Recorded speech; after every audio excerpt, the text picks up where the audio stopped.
Hello guys, you are watching Creative Education and I am Kumud Khanna. So, this is Cell Lecture 9. Cell Lecture 8 में मैंने cell wall के बारे में पढ़ाया था. That was a component of a eukaryotic cell. Okay. So, eukaryotic cells क्या होते थे? Eukaryotic cells वो होते थे जिसमें defined nucleus होता था. अब nucleus तो पता है, nucleus is the you can see the brain that controls all the mechanical or chemical activities inside the cell. अब तुम कहोगे कि मैकेनिकल और केमिकल एक्टिविटीज कौन सी होती है? तो आपका फूड फॉर्मेशन होता है सेल में, तो हर एक सेल को एनर्जी फॉर्मेशन चाहिए. एनर्जी किसके फॉर्म में होती है? एटीपी के. तो एनर्जी चाहिए, उसका प्रोडक्शन के लिए कुछ आपकी केमिकल एक्टिविटीज होती है.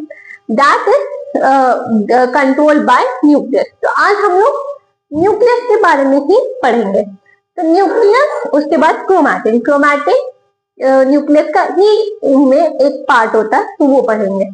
Okay, so this is I made a structure of nucleus. मैं आपको नोट्स नहीं दे रही हूँ, बट स्ट्रक्चर से ही, डायग्राम से ही आपको पूरी चीज क्लियर हो जाएगी कि आपको उस चीज को लर्न नहीं करना पड़ेगा. तो स्टार्टिंग से देखते हैं.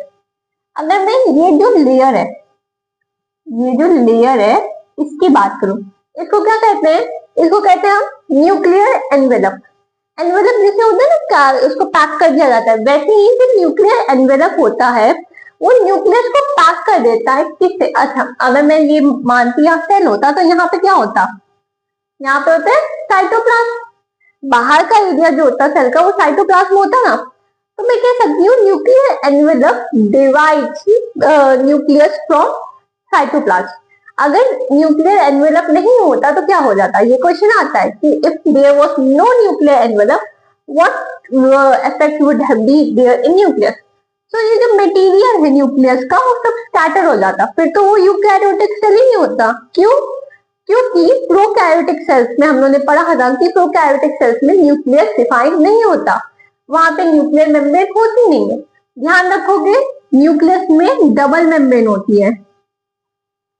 ठीक है, क्या होती है? Double membrane. ठीक है, अब यहाँ देखो, ये है न्यूक्लियोलस. अब न्यूक्लियोलस क्या होता है? तो डेंस स्ट्रक्चर, इसमें कोई मेम्ब्रेन नहीं होगी, न्यूक्लियोलस में कोई मेम्ब्रेन नहीं होगी, एक डेंस स्ट्रक्चर. अब डेंस स्ट्रक्चर है मतलब कि बहुत डेंस स्ट्रक्चर है, तो ये थोड़ा डीप रहता है. डार्क पोर्शन में आपको नोट करेगा. अगर आप माइक्रोस्कोपिक व्यू से देखोगे, न्यूक्लियोलस ही आपको एक डार्क पोर्शन में दिखेगा. आगे आप देखेंगे तो न्यूक्लियोलस का वर्क क्या है? Ribosome synthesis. राइबोसोम क्या होता है? Protein factory. जो प्रोटीन का सिंथेसिस करता है उसको वो कहाँ बनता है? न्यूक्लियोलस में. ठीक है, अब ये न्यूक्लियर पोर है. ये सब ये जो यहाँ पे पोर्स है. अब ये पोर्स से कुछ चीजें बाहर जानी होंगी, न्यूक्लियस से कुछ चीजें साइटोप्लाज्म में जानी होंगी, और साइटोप्लाज्म में से कुछ चीजें अंदर आनी होंगी. तो वो अंदर आने, और हमने सेल वॉल में जैसे पढ़ा था वहां पे पिट्स थे, यहाँ पे पोर है. तो मतलब कि कुछ एक्सचेंज, गैस एक्सचेंज या कोई सब्सटेंस एक्सचेंज करने के लिए न्यूक्लियर पोर हेल्प करेगा. अब न्यूक्लियोप्लास्ट, जैसे देखो साइटोप्लास्ट था कहा? सेल के अंदर.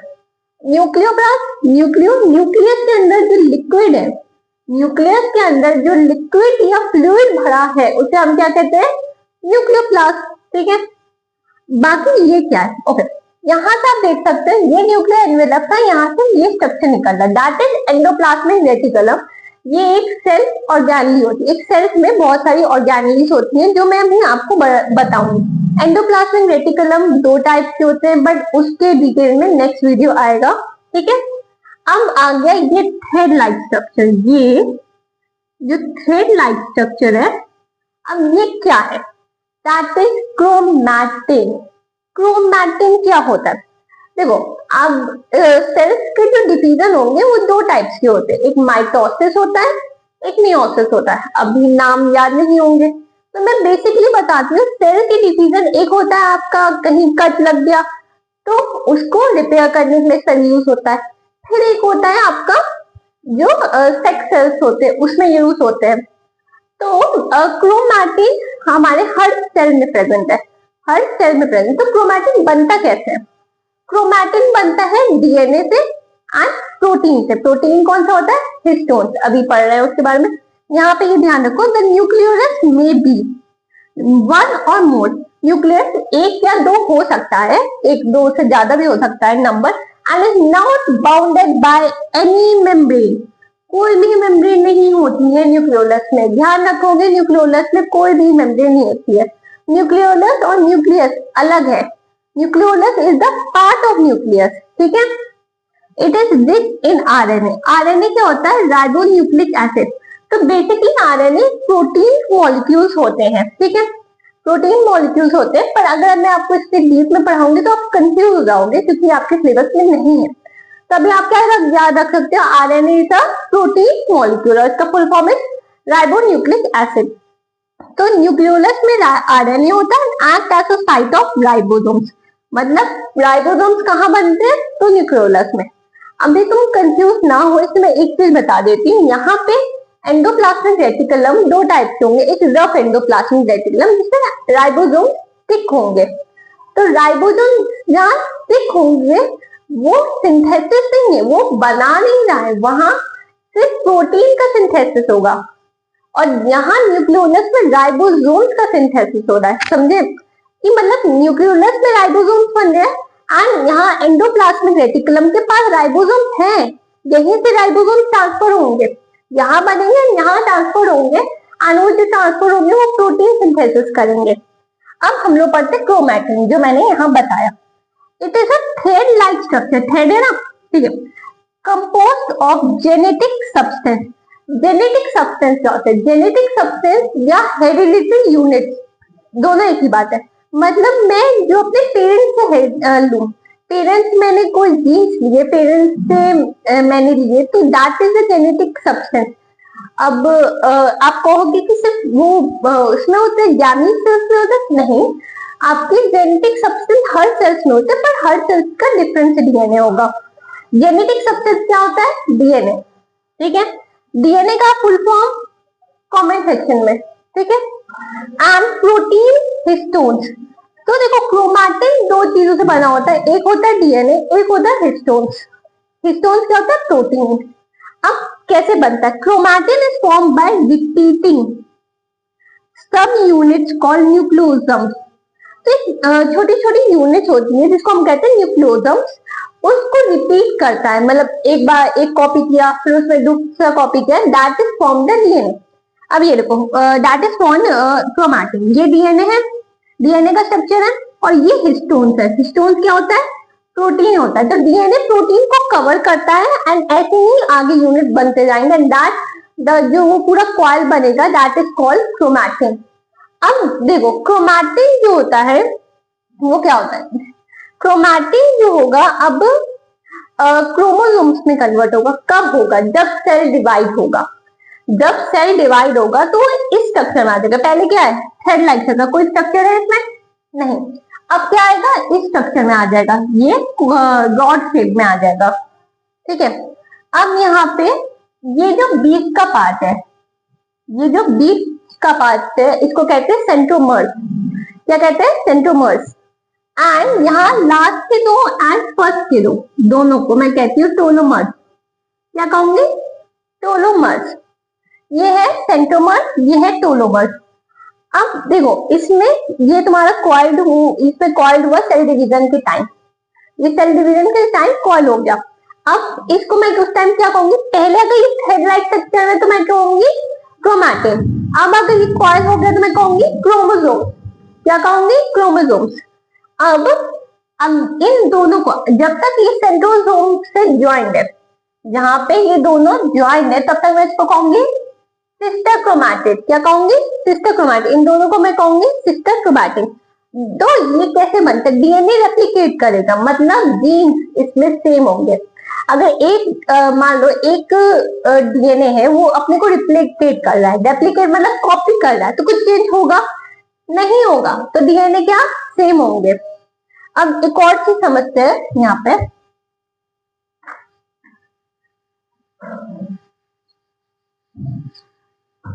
तो अगर मैं यहाँ पे कहूं कि अब डीएनए जो सेल है वो डिवाइड हो चुका है, तो जो सेल है वो डिवाइड हो चुका है, तो अब क्या होगा कि ये जो होंगे अब वो डॉटर सेल्स कहलाएंगे। अगर मैंने कहा सेल डिवाइड हो चुका है, वो जो दो रॉड्स थी वो अलग हो चुकी है, तो अब ये इंडिपेंडेंट सेल हो गए। तो अब इस कंडीशन पे ये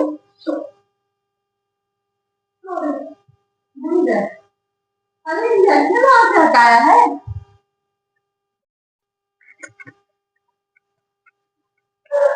Hello guys, you are watching Creative Education and I am Kumud Khanna.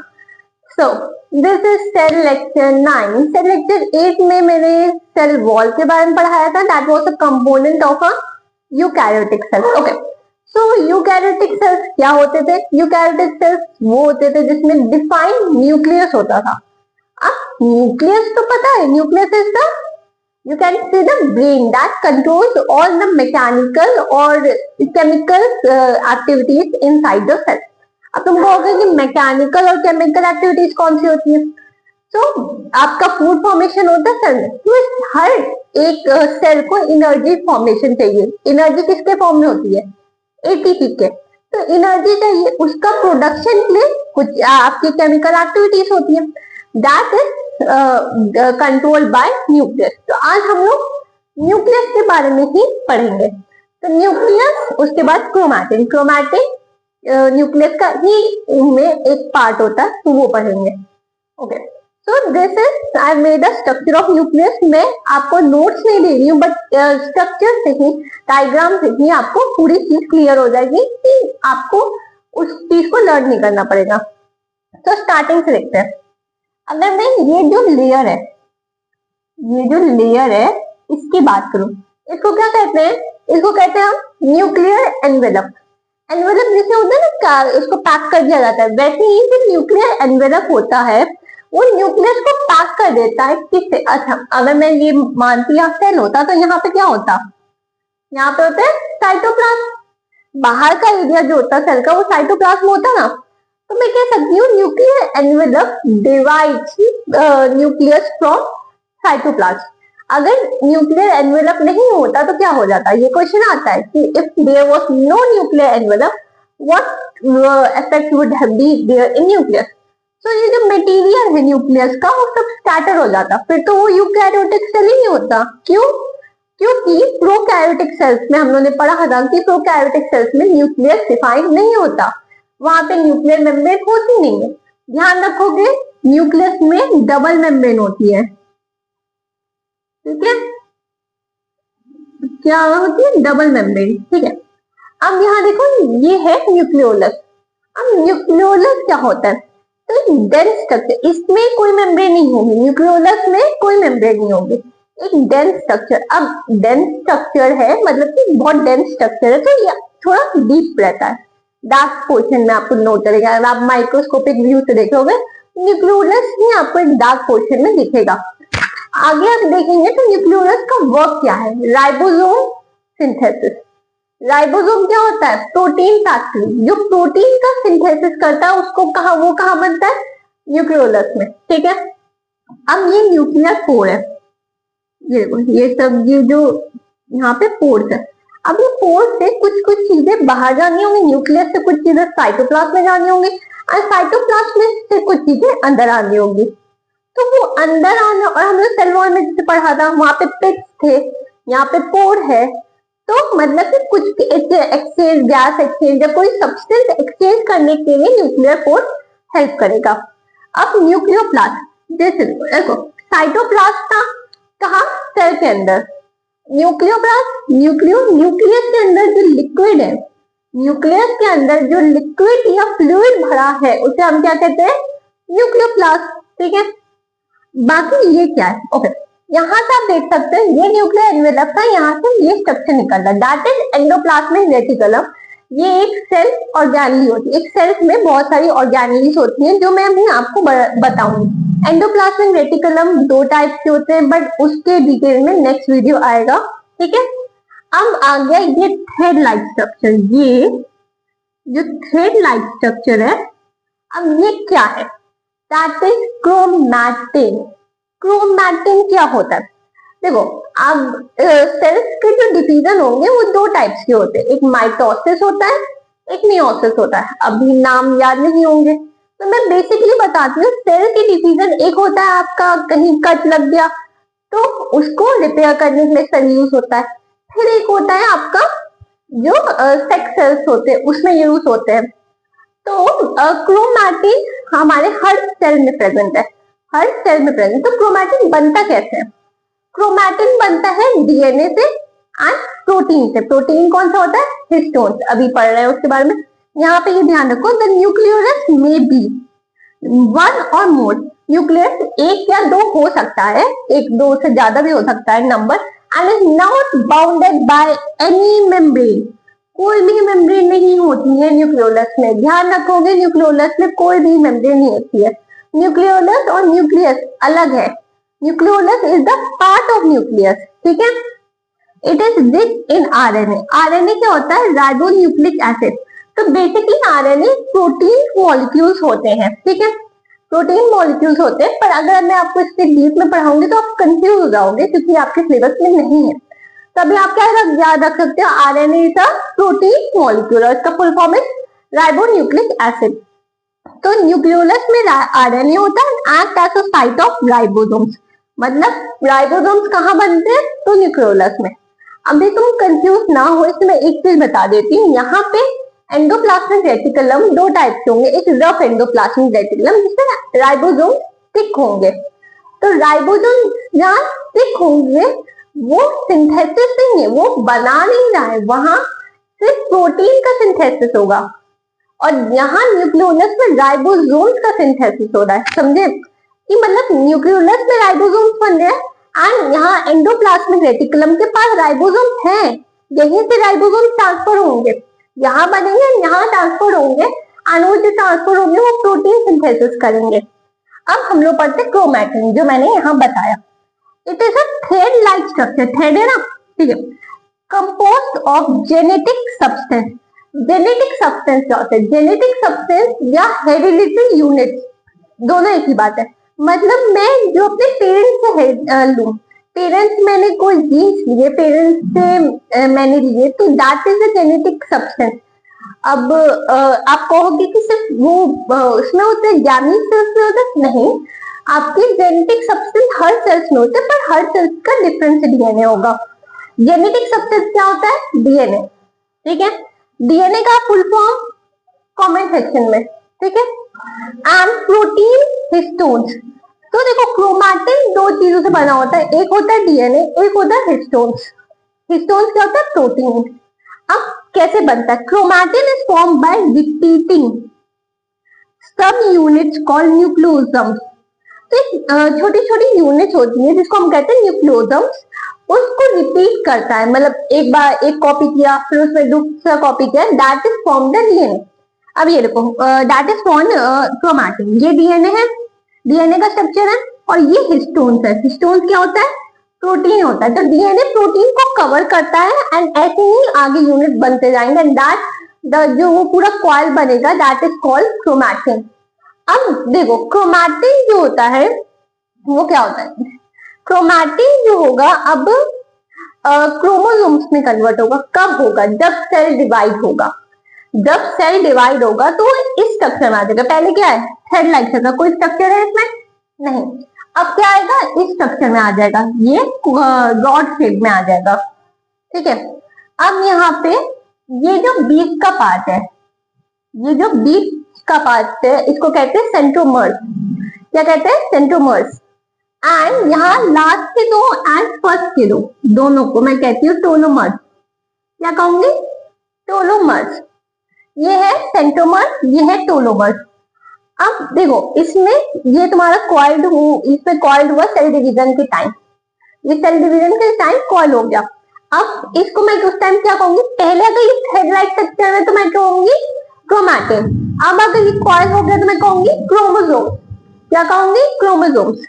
अब इन दोनों को जब तक ये सेंट्रोसोम से ज्वाइंट है, जहां पे ये दोनों ज्वाइंट है, तब तक मैं इसको कहूंगी सिस्टर क्रोमैटिड, क्या कहूंगी? सिस्टर क्रोमैटिड, इन दोनों को मैं कहूंगी सिस्टर क्रोमैटिड। तो ये कैसे बनता है? डीएनए रेप्लिकेट करेगा, मतलब जीन्स इसमें सेम होंगे। अगर एक मान लो एक डीएनए है, वो अपने को रिप्लिकेट कर रहा है, रेप्लिकेट मतलब कॉपी कर रहा है, तो कुछ चेंज होगा? नहीं होगा, तो डीएनए क्या सेम होंगे। अब एक और चीज समझते हैं। मैं आपको बता रही थी कि अभी वो अगर डिवाइड हो, क्रोमैटिन डिवाइड हो तो क्या होगा। ये होंगे आपके, ठीक है। अब जो होंगे इंडिपेंडेंट हो गए, इसको हम कहेंगे यहाँ पे डॉटर सेल्स। क्या कहेंगे? Daughter cells. पहले ही क्वाइट थे, ज्वाइंट थे, सेंट्रोमर से ज्वाइंट थे, अब दोनों का सेम सेंट्रोमर है, डॉटर सेल्स से डिवाइड हो गए, तो अब ये डिवाइड हो चुके हैं, दैट इज क्रोमैटिड। तो हम लोग ये पढ़ चुका है, न्यूक्लियस पढ़ा, न्यूक्लियस का स्ट्रक्चर पढ़ा, nucleolus, nuclear envelope, nuclear pore. उसके बाद हम लोगों ने क्रोमैटिन पढ़ा। क्रोमैटिन किससे बनते हैं? डीएनए और हिस्टोन से। ये स्ट्रक्चर भी मैंने आपको दिखाया है डीएनए का, एंड वो हिस्टोन से कवर। अब यही कॉपी हो जाएगा, ठीक है, यही चीज कॉपी हो जाएगी। Thank you for now, have a nice day.